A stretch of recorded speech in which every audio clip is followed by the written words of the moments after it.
विवेक college द्वारा आज होने वाली इस वेबिनार में आप सभी का हार्दिक स्वागत है। ये हमारे द्वारा ऑर्गेनाइज की जाने वाली 8th वेबिनार है। इससे पहले 7 वेबिनार का हम सक्सेसफुली ऑर्गेनाइज करा चुके हैं। जैसा कि आप सब देख रहे होंगे कि जो भी हमारी वेबिनार है वो सब बिल्कुल एग्जैक्ट टाइम पर हम शुरू करा देते हैं 11 बजे। और जो आज के हमारे एमिनेंट स्पीकर हैं वो भी हमारे साथ जुड़ चुके हैं। पार्टिसिपेंट्स भी लगातार जुड़ रहे हैं। पिछली वेबिनार जो हमारी हुई थी preparation of clinical trials reports and preparation of clinical trial reports जो दी थी हमारे स्पीकर थे डॉक्टर परेश वास ने, उसमें अप्रोक्सीमेटली 400 प्लस पार्टिसिपेंट्स ने प्रतिभाग किया था या उपस्थित रहे थे। और आज भी हम आशा करते हैं कि 400 के आसपास जो है वो संख्या पहुंच जाएगी।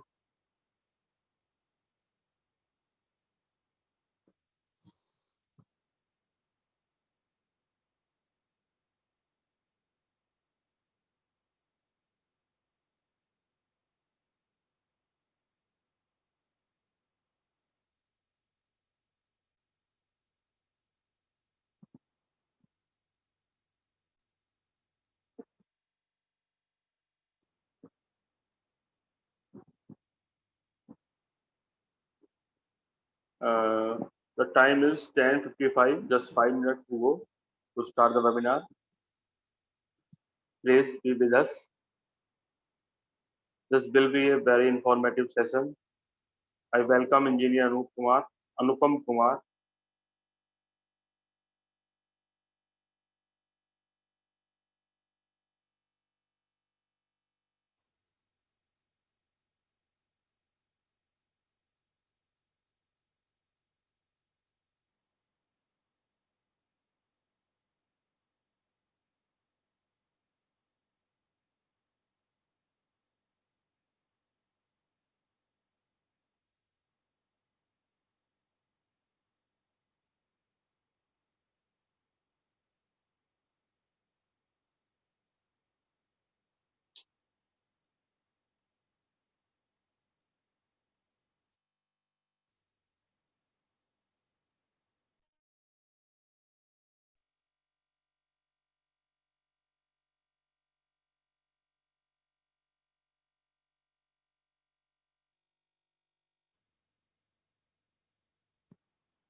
Participants can introduce yourself by writing their name in the chat box.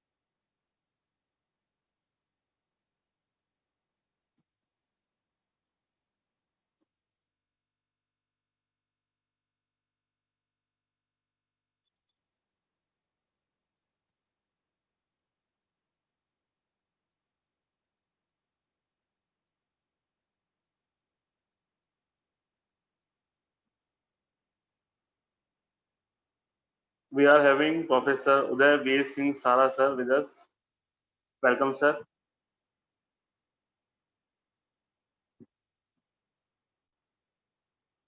S. Nafis Bano, Professor MD OBG Unani.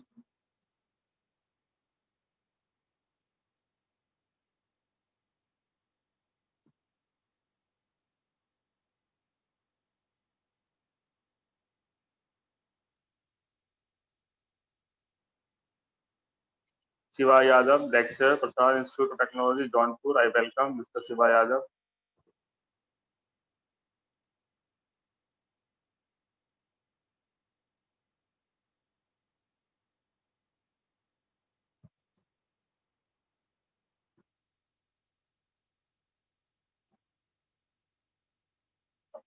I welcome Lalit Kumar from IIMTU Meerut.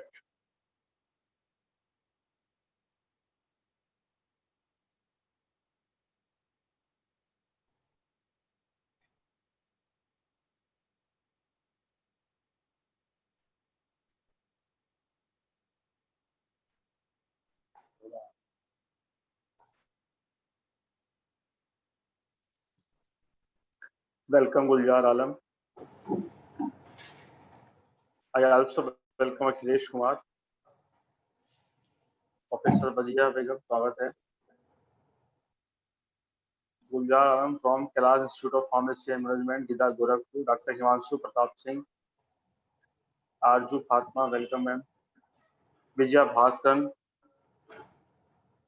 from Tamil Nadu, welcome ma'am.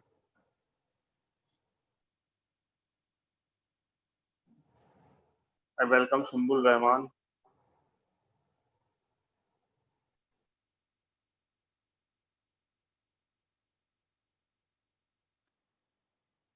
I welcome Kundan Singh Gora. Nadeem Rais, second year student from IFTM University in Muradabad.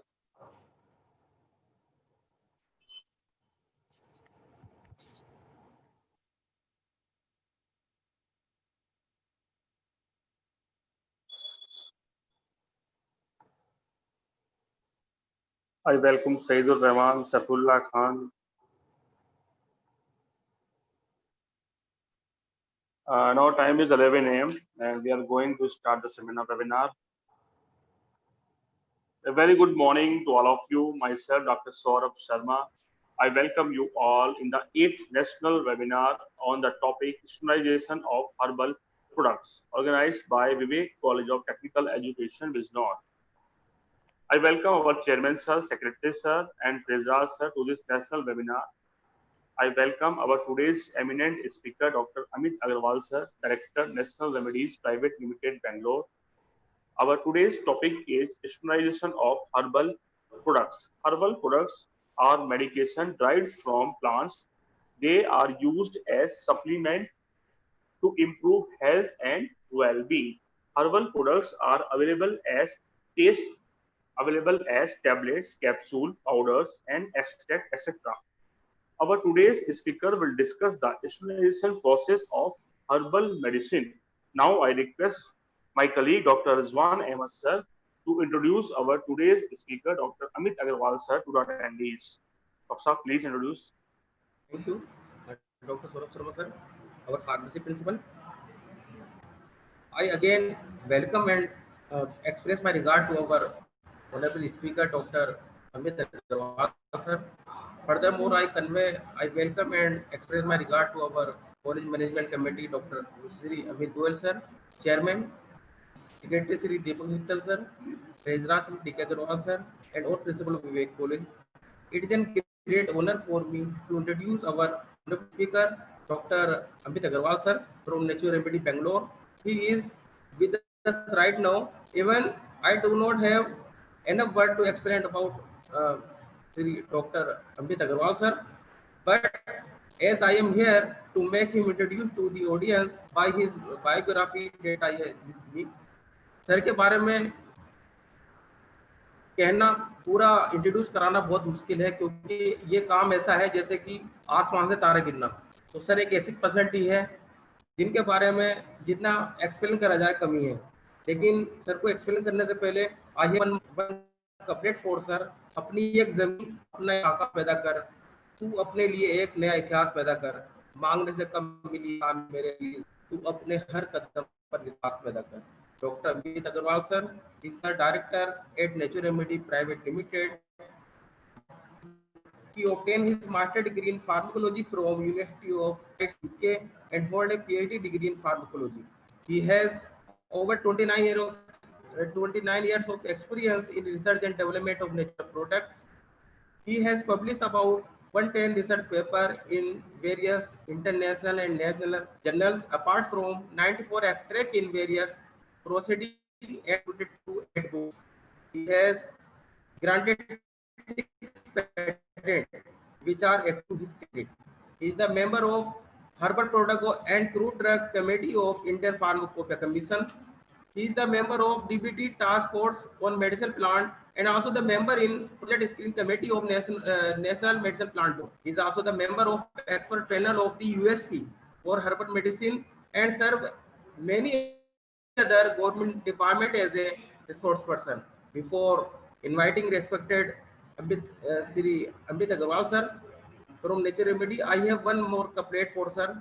कौन पहुंचा है अपनी आखिरी मंजिल तक, हर किसी के लिए थोड़ा आसमान बाकी है, मैं तुझको लगता हूं कि तू उड़ने के काबिल नहीं, सच तो ये है कि तेरे पंख में भी उड़ान बाकी है. Now I request to our honorable speaker Dr. Amit Agarwal sir from Nature Remedy kindly deliver a lecture on standardization of herbal product. Please sir.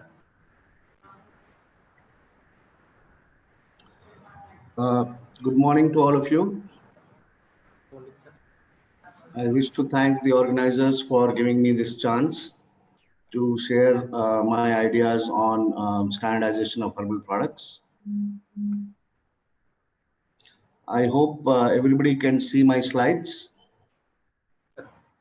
Yes, sir.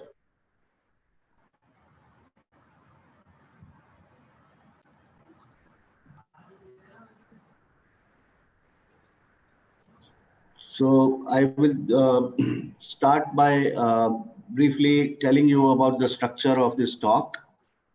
I will briefly mention the background of my company and then move on to the broad types of herbal products. What are the challenges in standardization of these herbal products? Then in the different pharmacopoeias of not only our country, but across the world, how is standardization defined? The concept of natural variability and its neutralization. Then particularly, how is standardization defined in European pharmacopoeia? The concept of commercially pursued constituents will be briefly explained. And then I will cite a few examples of standardized herbal extracts, which is what my company makes. And what are the different standards which are applicable to the legal standards which are applicable to the herbal sector. And then what are the latest methods of standardization, including use of bioassays, and can bioassays assist in standardization? And finally, summarizing it, and then we'll have some time for question and answers.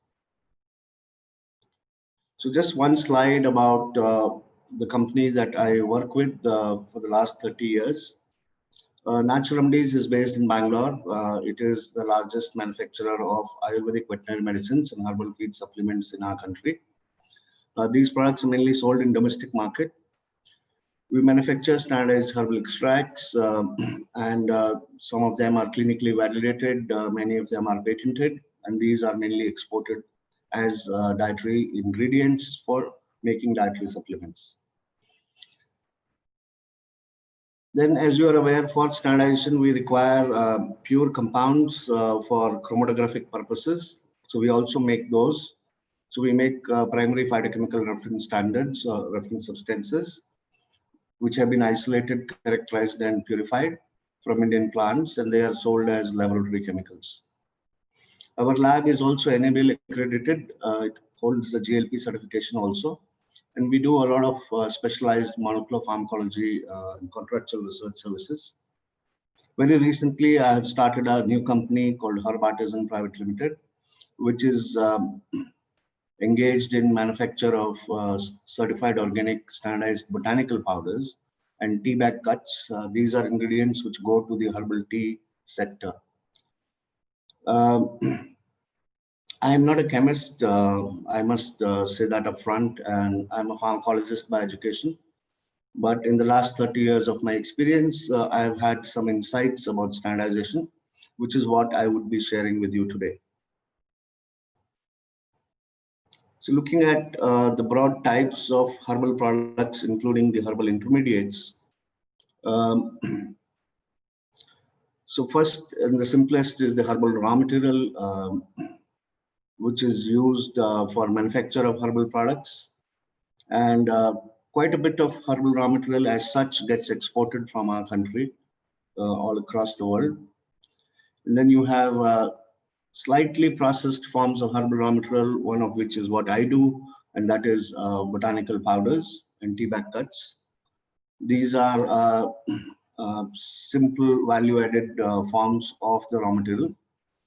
And then as you go up the line, there is more value addition by terms of manufacture of oleoresins, herbal extracts.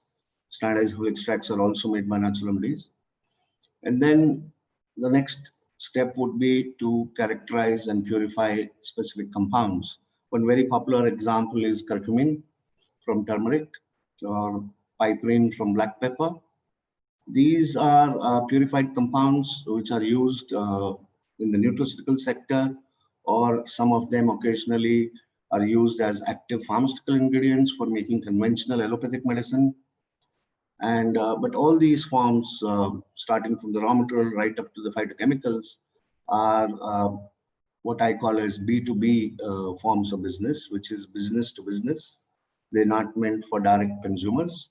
Then finally, you have the formulations, which is what we see in the market.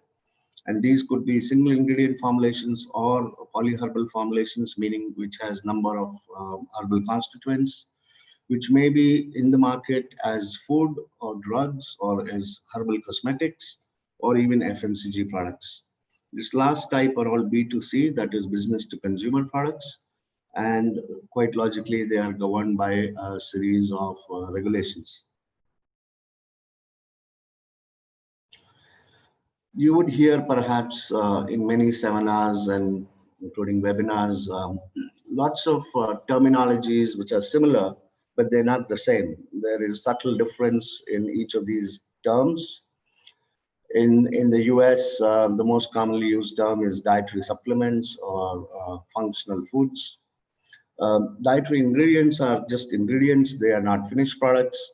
Supplements is generally a term that is used for a finished form, that is tablets or capsules, or it could be even beverages. Food additive is a form of, should I say, a herbal product or herbal ingredient, which is going in the mainline food. And one example is curcumin. One of the reasons for very large export of curcumin from our country is because it is being recognized as a permitted food additive by US FDA. A couple of years back, US FDA also opened doors for botanical drugs. So now there are clear regulatory guidelines available for registering a product as botanical drug, but this route to market is very complex. It's very expensive to generate extensive amount of data on safety and efficacy. So as of now, none of the botanicals which are being exported are really being exported as botanical drugs, but they go in the former categories, that is dietary supplements or as nutraceuticals. And then in some countries which have a specific regulatory mechanism like Australia, Switzerland, Canada, there is a specific regulatory provision for complementary and alternate medicines, so popularly called as CAM. This is, however, restricted to only a few countries. And sometimes in common language, we loosely refer to all these as nutraceuticals. But actually, in the Food Safety Standards Authority of India defines nutraceutical a little differently. So here is an example of a slide I borrowed from my friend, Dr. D.B. Narayana. And in this slide, he beautifully explains how the same substance can be processed differentially. And the journey from a regular black tea, the common black tea that we consume, which would be in the category of food. And then you have so many varieties like green tea, white tea, oolong tea. These are again still in the category of food. Even if you made an extract out of that, it would still be a food. But moment you get into a fractionated category like the EGCG, the epigallocatechins gallate, or the gallic acid, it would it would change category and it would now be called as a food supplement. But moment you go down further and isolate the pure compounds like the theoflavins, then or the gallic acid, then those would be the true nutraceuticals. So strictly speaking, a crude extract is not a nutraceutical as defined by FSSAI, but it's the purified active or the purified fraction, like curcumin or piperine would be an example of a nutraceutical. So I just brought this data up because a lot of times we hear the term nutraceuticals used quite loosely to cover all kinds of herbal products. So globally, the world's biggest market is United States of America. And in US, there is a specific regulation called DSHEA, which is the Dietary Supplement Health and Education Act. Under this act, the US government decided that many of the herbs which have already been in commerce, which have been in USA, they can continue to be sold as dietary ingredients or dietary supplements. And there is no official list as yet, but this book that I have put a picture of, it's called Herbs of Commerce. It's published by American Herbal Products Association. So only those herbs which are present in this book, and there are 3 volumes to this book, 3 revisions, I mean. And so those herbs which are not present in this book cannot be officially sold or cannot be legally sold in the US as dietary ingredients. If there is a botanical that you wish to market in USA as a dietary ingredient, then the requirement is to submit an NDI application, which is a new dietary ingredient application. And it has also been my experience many years ago, I was trying to sell formulations like Triphala, which is 3 different phalas, and some other combinations of Ayurveda. I was trying to sell them in US. And I realized that most of the American buyers, they like to make their own permutations and combinations. They like to make their own formulations. So thus it's easier to sell individual ingredients, whether it's powders or extracts, rather than trying to sell formulations. And it's probably needless to mention that every botanical ingredient has to comply to the US regulations for pesticide residues, mycotoxins, microbial counts, heavy metals, and there are a number of other contaminants of health concern. Some of them I have elaborated in this talk towards the later end. And the United States Pharmacopoeia has laid down limits for each of these contaminants, which need to be strictly adhered to. Perhaps many of you are already aware of what the challenges are, because it's quite well known that botanicals show a lot of variations. There is complex heterogeneous chemistry, and there are changes that occur in the plant. In fact, if you look at the palm itself, all the 5 fingers are not alike. And so in my mind, when we say natural, it automatically means there is diversity, there is variation. That's what is the synonym of nature, if you like.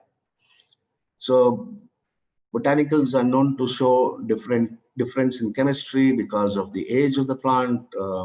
And when we receive material from a trader, a lot of times we don't know what was the age of the plant. And within a bag itself, you may have plant parts coming from plants which were of different ages. They may have been collected in different seasons, and there is published data which says that there is seasonal variation in phytochemical constituents. Geographical variations attributed by the different harvesting techniques, that's the post-harvest treatment. And then you have so many phenotypes, morphotypes, genotypes, chemotypes. So there is a variations galore. And that is what makes the job of standardization so difficult. For most of these Indian botanicals, the active markers are not known. And even in some places where it is known, these compounds are just not available commercially. And that is one of the reasons why Natural Remedies chose to make these compounds available. And As an exporter of botanical ingredients, I've always had this issue that the methods don't match, the results don't match, and so there is a lack of harmonization in the testing methods unless the botanical has already come in some pharmacopoeia. And that is the attraction of, and that is the important part of developing pharmacopoeia monographs for each of our medicinal plants, such that there is a harmonization occurs across the world. So all I have to say is ashwagandha as per United States Pharmacopoeia. Then the buyer also knows, the seller also knows that this is the method that we have to follow, and there need not be any variations on account of method of analysis. Then other challenges are often there are inconsistencies in biological results. I've elaborated on some of those in the subsequent part of the presentation. And then these complexities get compounded, significantly when it comes to a polyherbal formulation. I think standardizing a single ingredient itself is so challenging, and standardizing a polyherbal will be even more challenging. There are several aspects of standardization which requires knowing the right herb, sourcing it from the right place, adopting the right kind of quality assessment criteria, and all this becomes challenging if we don't know what makes the plant medicinal. Just to elaborate here, many of you know that tulsi, for example, is known as an immune stimulant. Particularly in these COVID times, it's all the more relevant. So as a manufacturer or as a buyer, if I am given 5 different samples of tulsi, how do I judge as to which of them is the best?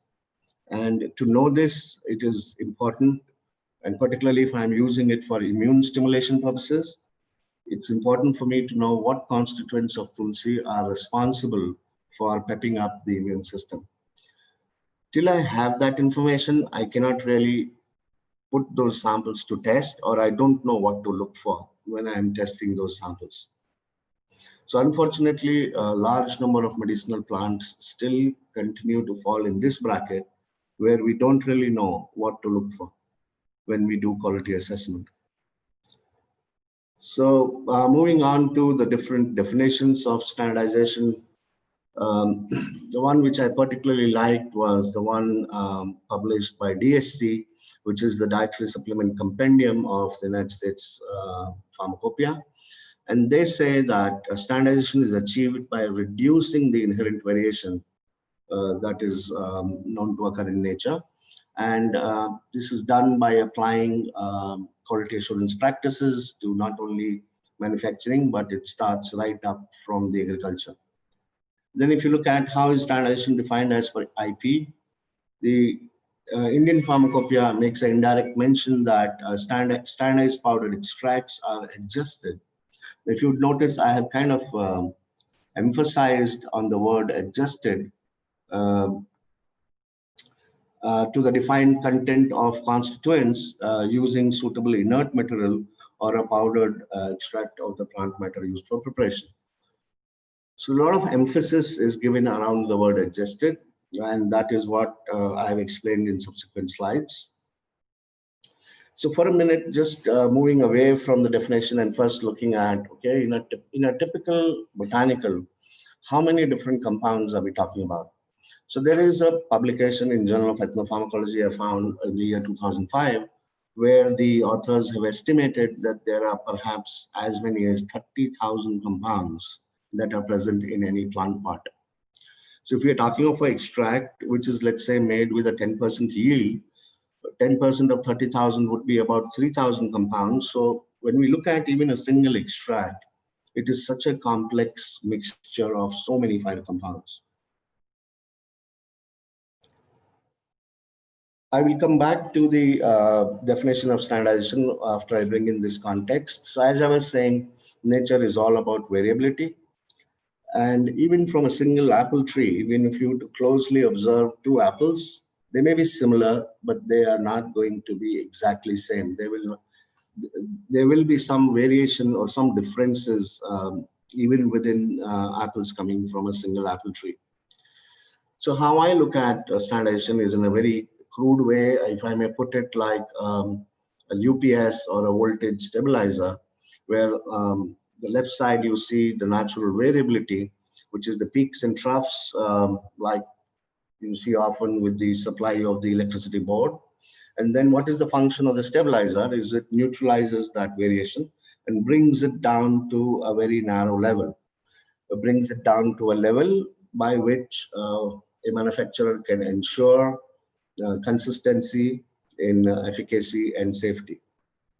So in a very crude way, that's how I look at standardization, as steps or a series of steps which will neutralize the natural inherent variation. Now, this degree of control or this degree of neutralization varies. For the raw botanicals, it is very difficult to control that variation because you don't have enough tools to neutralize. But when it comes to extract, then extraction by itself is a way of neutralizing variability. A lot of people ask me that, we know that the herbs from south behave differently or have different chemical constituents to the herbs from north. And I completely agree. But what happens is in my extractor, in my extraction plant, when I put, let's say, a bag of Bacopa monnieri, which is having a low bacoside content, and then it gets mixed with another bag of Bacopa, which has perhaps higher content of bacosides. But when the solvent falls on it and the whole thing gets mixed up, there is a kind of averaging that occurs. And that's what I refer as neutralization of variability. And that neutralization is what permits me to, in the end, come up with a concentrated extract with a predefined constituents or predefined level of bacosides. And then this becomes even more easier or simplified when I go down to pure fractions or a single compound, like I cited example of curcumin. So this is what is the slide which explains that the variability continues to be quite large if it is raw unprocessed botanicals. The more you process, the more finer control can be achieved on the variability. So that's the concept which I wanted to communicate, and I hope it's been clearly understood that you can't have the same level of control as you would have on, let's say, a turmeric powder versus the level of control you can achieve on purified curcumin. Because in purified curcumin, which is 95% pure, the only other impurity is the 5%. 95% of it is already chemically defined, and that is 95% curcumin. So the variability can occur is only in that zone of 5%. Whereas in the raw turmeric powder, curcumin content is hardly 3 to 4%. That means you have variability very much possible happening in as much as 95 to 96% of the product in terms of weight by weight mass. So if you look at what are some of the factors which are governing this control, and like I said, standardization is all about gaining this control. So we know that wild material is wild in nature, and obviously the variations are much larger.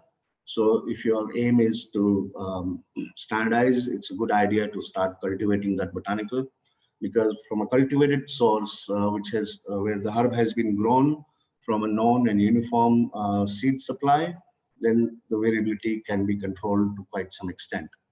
And then following a good agricultural practice, ensuring that all the inputs that go to the plant, like your soil, water, fertilizer, everything is measured, everything is appropriate, meaning it's free from any chemicals, pesticides. If it's certified organic, then that's a requirement as it is for the standard, and applying uniform harvesting and post-harvesting methodology. Now, all this is not easy. It takes a lot of effort into bringing this level of uniformity in a naturally inherent material. One of the ways, manual ways, one of the first ways by which some kind of averaging or neutralization can be brought in is by blending. Unfortunately, this is a concept which is not understood by most people. So when you buy material, let's say from a market like Khari Bauli in Delhi, you would not expect the vendor to have blended anything.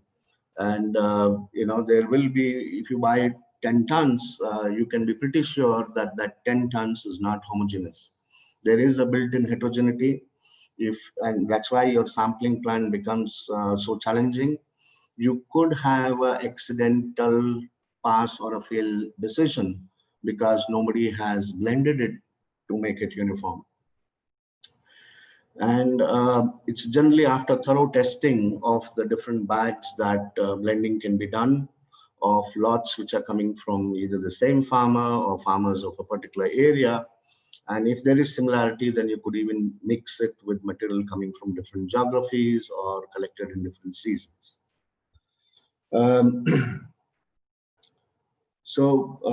Basically, all efforts which are aimed at minimizing this variability can be termed as steps towards standardization.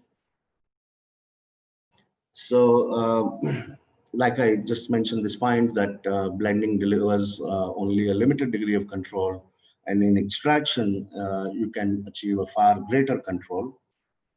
And with purified fractions or purified compounds, the control is the highest. It's as good as allopathic API or active pharmaceutical ingredient. So perhaps you would have seen this slide earlier in some other seminars. It's a very popular slide. Standardization covers looking at the botanical in totality, and there are test parameters which address safety. Some of them are addressing efficacy. So it's a combination of both safety, efficacy, and if it can be delivered in a consistent manner, and that's perhaps would satisfy the requirements of standardization as defined in the Indian context in IP. Now, I want this to be known that throughout the world, it is not the same definition. There are parts of Europe where standardization is defined in a very different way. And that's what brings me to the next slide. I will share with you a very brief experience I had with one of the botanicals. Some of you may be knowing this botanical. It's called Andrographis paniculata. So in Hindi, it's called Kalmeg. And I was using it for suppressing cold and flu. So I coined a term called calm cold, Kalmeg, which calms, suppresses the cold. And we conducted, we obviously first standardized the extract. It complies perfectly to the IP as well as the USP monograph. And then we wanted to publish RCT, a randomized double-blind placebo-controlled study on this botanical.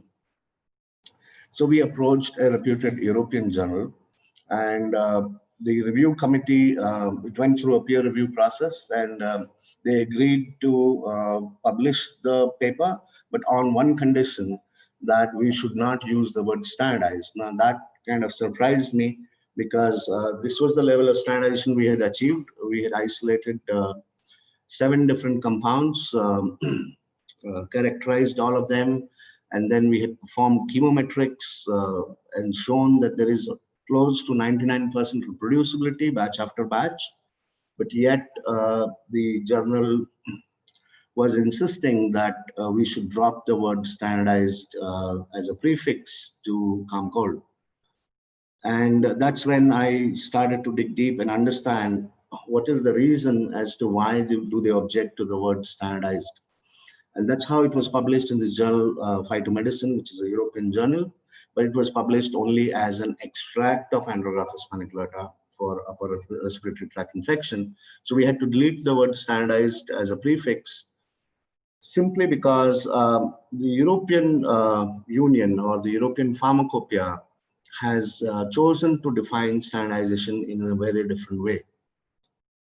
And As per them, it is very important to link the phytoconstituent. In case of calming, it will be andrographolites, and to be able to hold those constituents as being solely responsible for the desired biological activity. In this case, it would be suppression of cold and flu.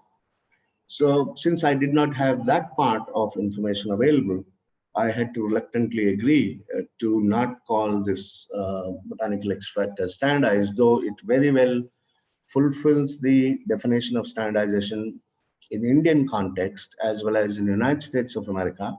So I have no problem calling this as standardized in Australia or in the US.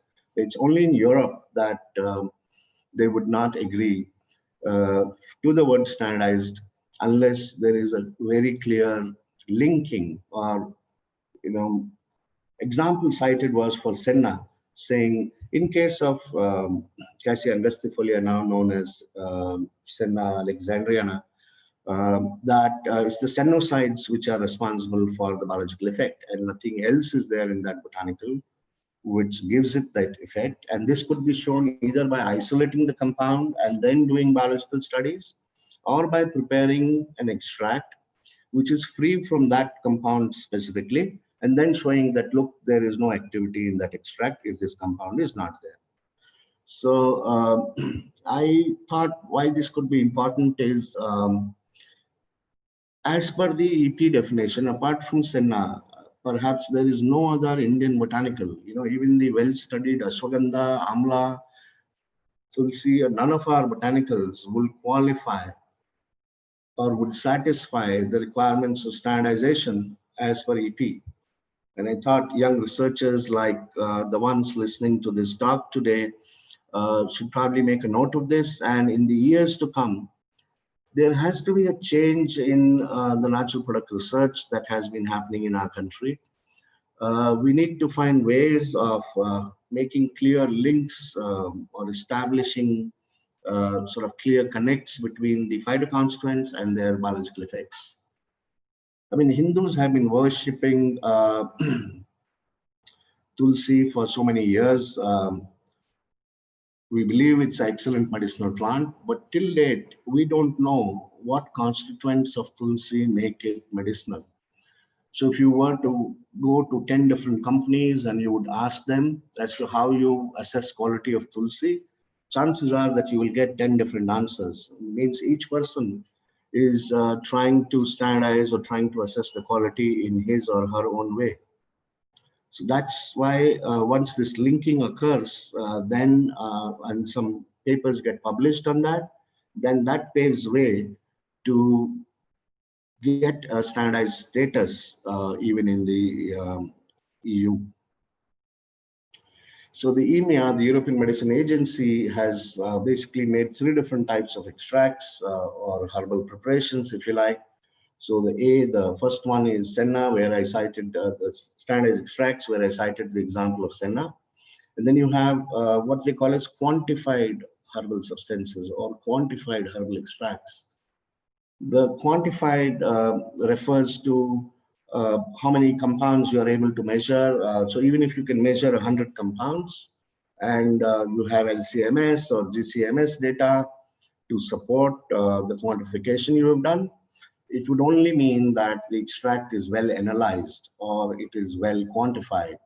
It would still not justify for that botanical to be treated as standardized, however, only as per EP.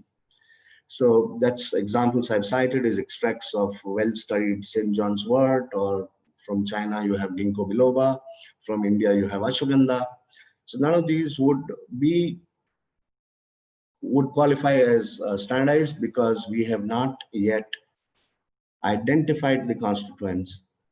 For example, in ashwagandha, is it really vithanolides which are responsible solely for the biological effect of ashwagandha? I would say the answer is not clear. In fact, it was III in Jammu which published a paper, a couple of papers, where they made 2 types of extract of ashwagandha. One was rich in vithanolides, another was completely free of vithanolides, and they performed some rat studies. And the result was amazing, and they found that both the types of extracts showed equal efficacy. So that means to say extracts which are focusing only on vidhanolides. Perhaps vidhanolide is just a marker, it's just an analytical marker and not necessarily an active principle. So that's the challenge, or that's the difficulty. And then there's a C type of extracts or herbal preparations where the actives are not known at all, even the markers are not known. So, you cannot really achieve standardization of these to a specific constituent. And then these are the different definitions. I must mention that the World Health Organization defines a marker compound as an analytical marker, which may or may not have any connection whatsoever with a biological effect.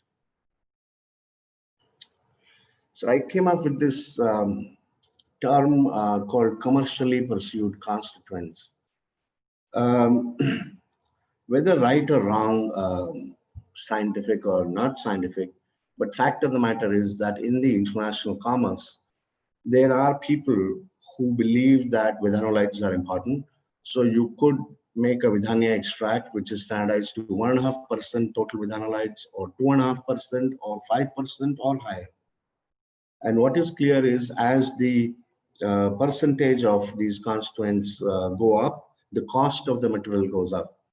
So I'll just elaborate that further, but I just wanted you to know that for majority of the Indian medicinal plants, the constituents which are commercially pursued are also not known.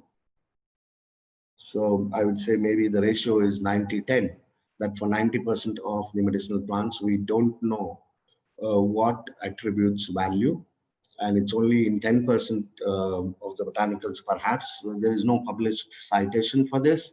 This is just my personal opinion or assessment, having worked in this field for 3 decades. So I've cited example here again with Kalmeg only. So you can make an extract of Kalmeg having 10% andrographolide, which is priced at around $35. But when the same extract is enriched to 30% andrographolide, the price goes up to $110 US. So very clearly in the market, people are pursuing the content of andrographolide, and this thus becomes the basis of standardization. And a lot of commerce gets affected by this. I'll cite one more example here of a plant called Manduk Parni. Perhaps some of you may be knowing it. Botanically, it is Centella asiatica, and the constituents of interest are asiaticoside, madagascoside. There are 4 different compounds. Then there are aglycons, that is asiatic acid and madagascar acid. All 4 of them, when quantified together, are what is described in the United States Pharmacopoeia. What is surprising is in India, we have not really studied the chemistry of Centella completely. And so what I would call as bioprospecting. So there are some extract manufacturers I know, including Natural Remedies, which will import Centella from Madagascar because that's a hotspot of biodiversity. And for some reason, the Centella grown there has a much higher content of these secondary metabolites. So I would be paying close to €4 a kilo, more than 300 rupees a kilo, whereas in India, the same Centella, the same botanical, I mean, is available for less than 150 rupees a kg. So it's like, why is an extract manufacturer willing to pay twice the price? It's only because of the higher level of secondary metabolites. So one of the things to be done is actually, if people can find out from Kashmir to Kanyakumari, let's sample different populations of Centella and analyze them. Maybe there is an elite germplasm which is hidden somewhere, which needs to be identified and then taken up for mass scale cultivation, and which could have a significant impact on the entire value chain. And we can do this import substitution. We don't have to import Centella from outside there. Moving on further to just emphasize the same thing, like I said, in case of Tulsi, these specific constituents are not known. Though there are some companies who would value ursulic acid, olinolic acid, rosmarinic acid, but these are common compounds which are found in many plants and not just tulsi. So very clearly, it is still a topic of research. There's a need for bioactivity guided fractionation till the real actives can be found. I've just taken here some examples of how standardization is also used as an indicator of potency. Now, most of you know ginger. The pungency of ginger is on account of its gingerols and chagols. And normally dry ginger or shunti or adrak as we call it would contain hardly 1% weight by weight of these chagols and gingerols. So by extraction, we enrich this to, when oleoresins are made, they are made to 30%, 35, 36% even. And then they are diluted down to a particular level, 5 or 10 or 15% as per the requirement, using excipients like maltodextrin or like magnesium carbonate. So basically, to be able to deliver consistently a predetermined strength is what standardization is all about. So the 5% strength would be not as pungent, let's say, as a 10% strength. So that's how these standards also become as an indicator of potency or the strength of the extract. Just very briefly on the key components of extraction, you have preparation of biomass for extraction, then the actual act of extraction, which could be with any solvent. We need to concentrate that distilla, and then finally we dry that extract and then pack it up and provide it to the market. These are some books I thought references which may be useful for further reading to the researchers who want to pursue careers in this field. And if one starts to wonder where exactly are these secondary metabolites located, so you find that they're generally found in the vacuoles within the plant cells. And these secondary metabolites need to pass through a number of layers before they can come out in the solvent. And so that's why extraction occurs by a slow process of diffusion, and it takes several hours. In fact, commercial scale, it takes a day, a full day to complete a batch. There are, these are some of the factors which govern the extraction efficiency. I'm sure you can find a lot of this in textbooks or in research papers. And there are some newer methods of extraction that have emerged over the last few decades. And each has its own strengths and limitations over the other. And I will move on to the standards that are applicable to the herbal sector. So if you are using the herb for making a food, then obviously the FSSAI standards would apply. Whereas for a herbal product, I mean, it could also be Ayush Siddha or Unani, I mean, Ayurveda Siddha or Unani drug. That's what actually the acronym Ayush stands for. So then you have relevant standards of Ayurvedic pharmacopoeia, Siddha or Unani pharmacopoeia. These are legal standards, means by law, it is mandatory to comply to these standards depending upon how the product is positioned in the market. The purified compounds, there are far lesser standards for those. So a lot of times it's the buyers who define what the quality should be. But there are a number of other non-mandatory standards or non-official standards, if you like the quality standards of Indian medicinal plants published by ICMR. It's a large set of books. I think there are 15 volumes to it. They're covered close to 500 botanicals.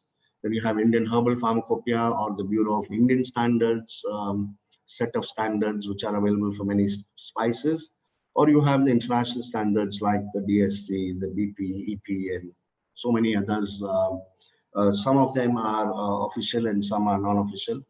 In all of them, you would find homogeneity of the herbal material is a common factor. That means the standard assumes that the material is homogeneous, which is often not the case.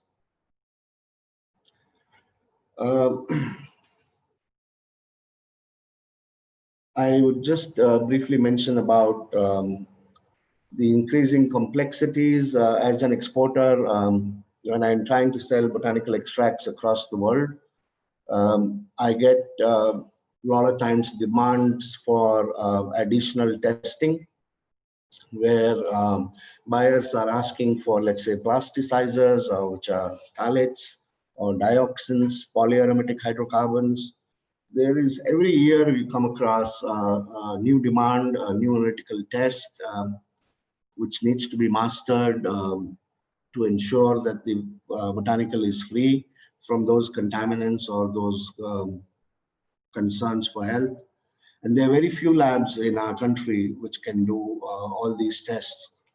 A lot of times we have to send out samples to Europe or to US, pay a lot of money. I was calculating one day, listing all the parameters and listing the cost for each test. If I have to get all the tests done, it will probably cost me more than 50,000 rupees for one sample. So the cost of testing far exceeds than the cost of material itself. And this is a matter of concern because we can't go on indefinitely testing, spending money on testing alone. And for some of the contaminants, the analytical methods are not known. Natural matrix are known to interfere with the analysis. And there is a need for developing processing technologies where there is selective removal of contaminants possible. For instance, if I buy a quantity of Bacopa, and if it has any pesticide, I am not able to find in literature any methods where I can selectively remove just the pesticide and leave behind all the secondary metabolites. Generally, whenever extraction is done, along with the secondary metabolites, the contaminants also get extracted. That means if the raw material has a level of pesticide, when you make the extract of it, the pesticide will also get extracted along with bacosides. That becomes another challenge in standardization, or it makes it difficult for us to comply with standards. And the number of these pesticides is increasing as more and more regulatory bodies become more and more demanding. The PAM, or the Pesticides Analysis Manual of FDA, requires testing for over 500 different pesticides. There is, briefly mentioned just for reference, other types of contaminants which are required in different parts of the world. And many of them require very sophisticated hyphenated techniques like the HRGCMS. Pyrrolidine alkaloids is a new regulation in Europe, which is applicable to foods, particularly teas, and these are required to be measured in ppb levels. So these can be measured only with LCMS. Again, very few labs in our country which are measuring pyrrolidine. I'm sorry for the spelling error. It's pyrrolidine. It's written by mistake as pyrrolidine. I apologize for that. And just briefly mention to you about FISMA or FSMA. It's the new, actually it's 2011, but still the awareness of this is still growing. It's the Food Safety Modernization Act in US, which requires strict adherence to GMP. There is a code of federal regulation, which is what is referred as 21 CFR, is Chapter 21 Code of Federal Regulations 110.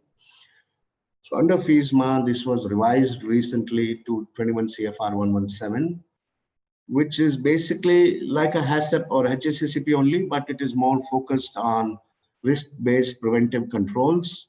So under FISMA, there is a requirement for foreign supplier verification program. That means almost every other American buyer is required to maybe come to India because of COVID times, they are not able to do that, but at least paper audit or before that, they have been coming and evaluating, because we are the foreign suppliers to them, we are the foreigners to the Americans. So as per their GMP, they are required to audit us, and once they are satisfied with the preventive controls we have adopted, and then and only then they are required to buy from us. So in a lot of banks, or these days, you must have heard about KYC. It's like know your customer. Banks would ask for it. I think there is a time where you would say know your herb. Unless it is known how the herb was grown, how was it harvested, handled, transported, how did it reach your factory gate, it's very difficult to predict what could have gone wrong. And I always say it's much easier to spend little money in improving that visibility rather than spending indefinite amount of money in testing 500 different pesticides. And the previous list that I showed you, there are so many contaminants that you could be spending a huge amount of money in doing those tests and yet not be confident that it would comply to all the requirements all over the world. So easier still, or better still, is if you can do a personal supervision to the farmer's field, see exactly how it was grown, what kind of chemicals and fertilizers were used to grow the herb, how was it chopped or harvested, how was it dried, every little thing. If it is visually seen, and if it is completely understood, and there is a transparency in the supply chain, then it is possible to apply a risk-based preventive control. And that's what this regulation is all about. Just thought I briefly mention, because if exports from our country has to continue, FISMA or FSMA, as it's called, will have to be adopted by every single exporter in our country. I will go a little faster because I've spent already more than 50% of my time. So I briefly mentioned about bioassays. Can bioassays assist in standardization? And I quote here Professor Kurt Hostetman in the book Methods in Plant Biochemistry, where he says that future work in natural product chemistry must routinely incorporate bioassays. Fractionation should be done and using bioactivity guide fractionation, and only the bioactive compounds should be published. So any pharmacological method which is rapid, reproducible, economical, and sample hungry is called as bioassay. And these are some of the types of bioassays. At Natural MDs, we've been following some cell-based assays and enzyme inhibition assays, and we use them for bioactivity guide fractionation and biological standardization. These are just the last few slides, then we can go on to a Q&A session.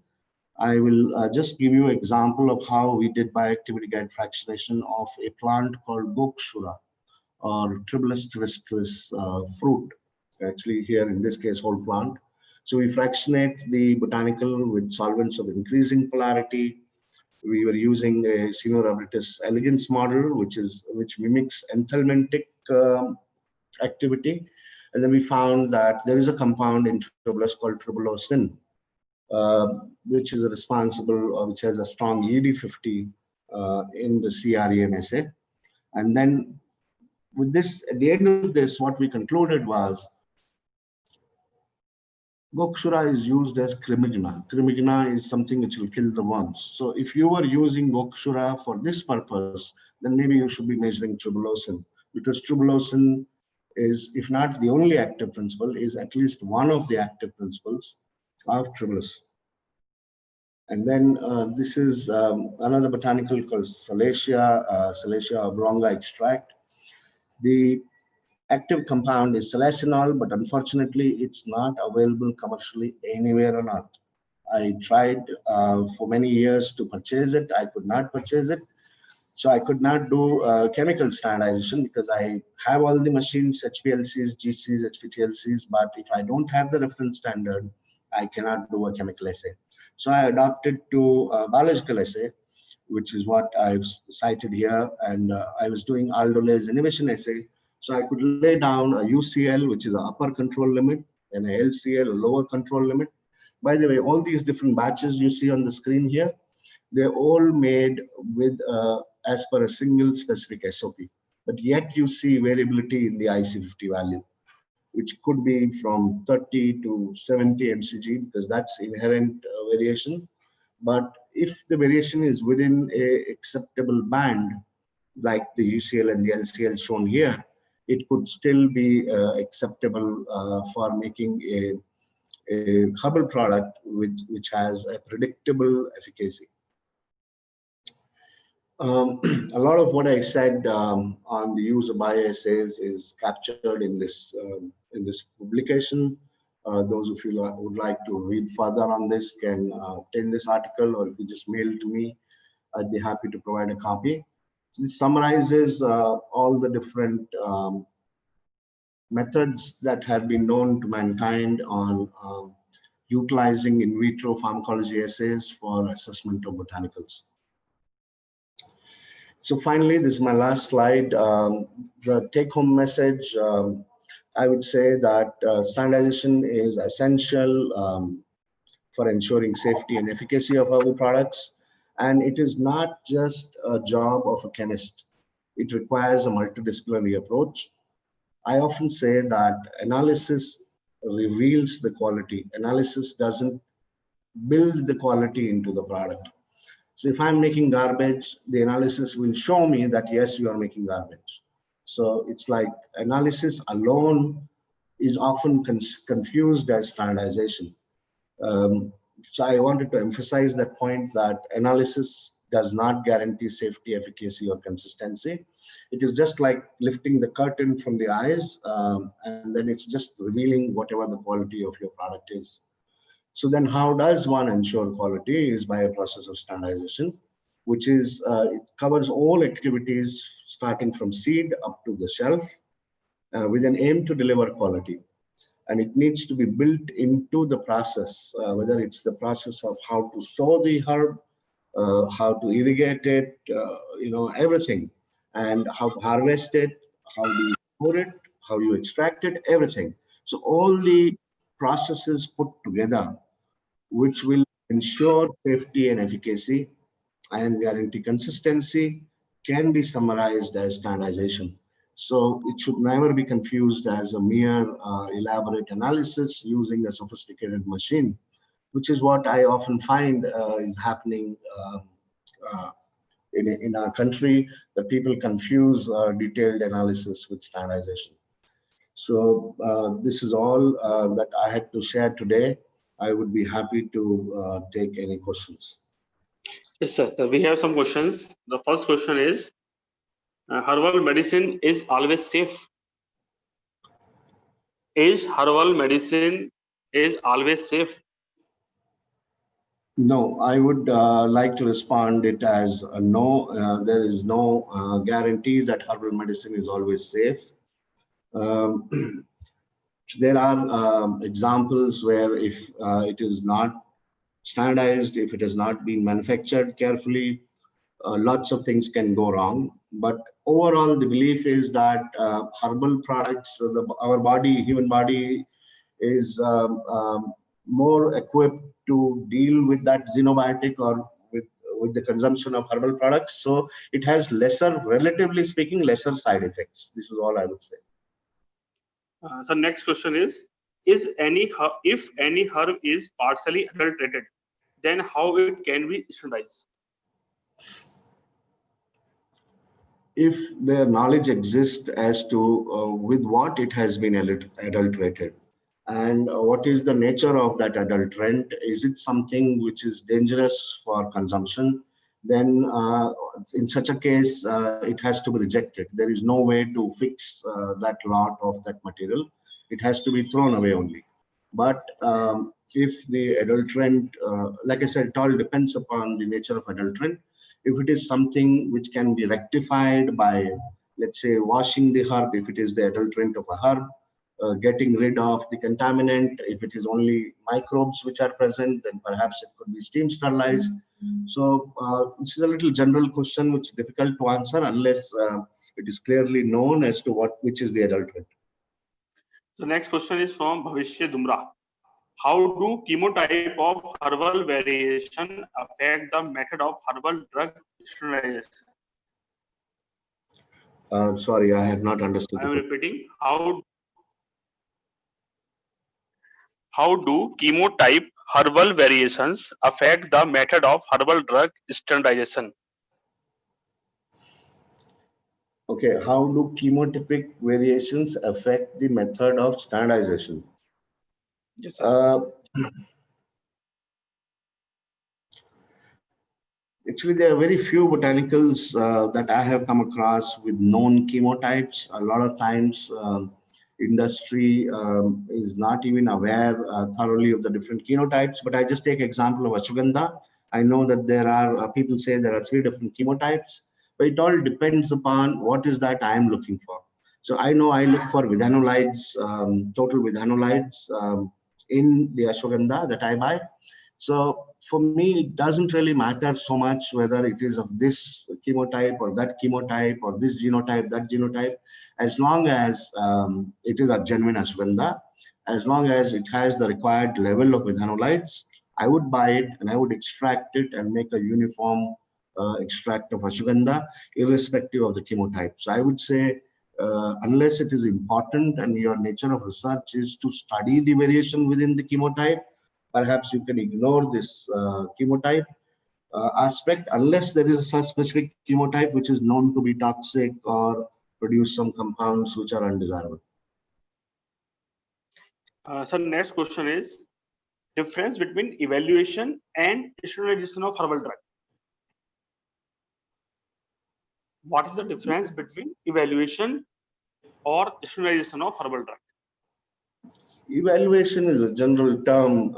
You could be saying, I wish to evaluate efficacy, I wish to evaluate safety. So then you would do, safety evaluation in animals or in humans, same way with efficacy.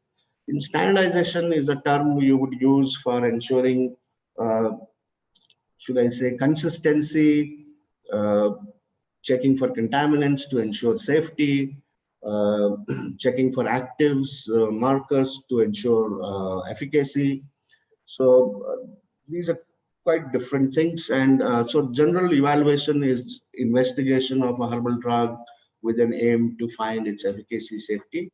And standardization, like I said, covers uh, more on the contaminants and assay and markers and consistency of the herbal preparation batch after batch. So next, which analysis to do to identify the phytochemicals present in single or compound formulation? What analysis should be done to Should be find? done to find the. If it is a general analysis one wants to do in terms of what are the constituents of my herb, I would say easier thing to start with is TLC, thin layer chromatography. Read up literature on that particular botanical. There might be certain constituents which are already available in the market.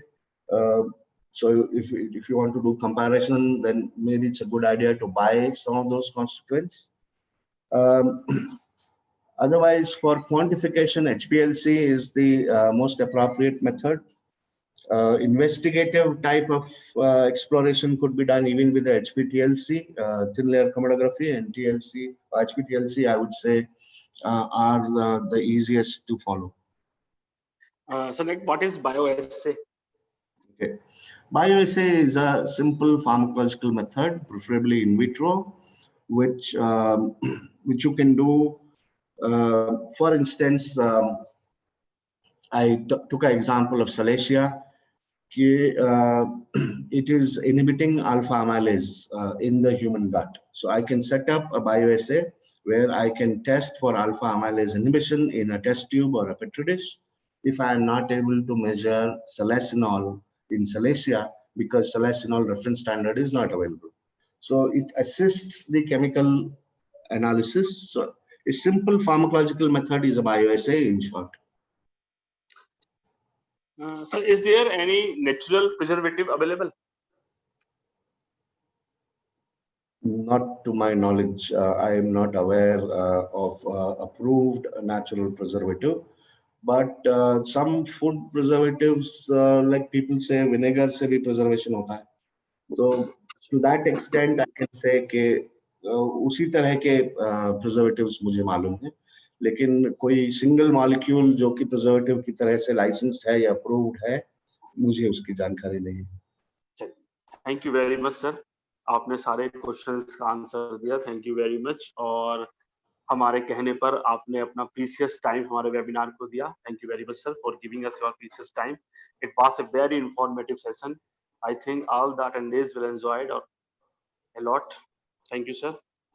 Thank you. And I am also एक क्षमा चाहूंगा, मेरे को शायद actually doctor Rizwan ने कहा था मुझे कि थोड़ा हिंदी का प्रयोग करें। एक्चुअली मेरा जन्म यूपी का ही है, लेकिन यहाँ मैं 32 साल से कर्नाटक में ही हूँ, तो थोड़ा उपयोग कम हो गया, तो मैं थोड़ा इंग्लिश का ज्यादा इस्तेमाल कर गया, क्षमा चाहता हूँ, बट no problem. जी, thank you for this The session opportunity. was very informative. Thank you sir. Thank you. I am also thankful to all the attendees who were present during this session, and I assure that all of you will get your e-certificate up to Saturday. We will not provide any feedback form. We will directly send the certificates. And this is also to inform you that our next webinar will be held on 13th July on the topic of stress management during COVID-19. And our eminent speaker will be Dr. Tawheed Hamad, Associate Professor at the University of Tennessee from USA. Please do join. जैसे आप हमारे और webinar join कर रहे हैं, सभी join करें। And I am also thankful to the members of management committee for providing all necessary facilities. I am thankful to our technical team for their support during the webinar. I am thankful to Rizwan Ahmed sir for arranging all these webinars. Thank you, sir. And again, thank you to all the participants. Thank you very much. Goodbye. Have a nice day.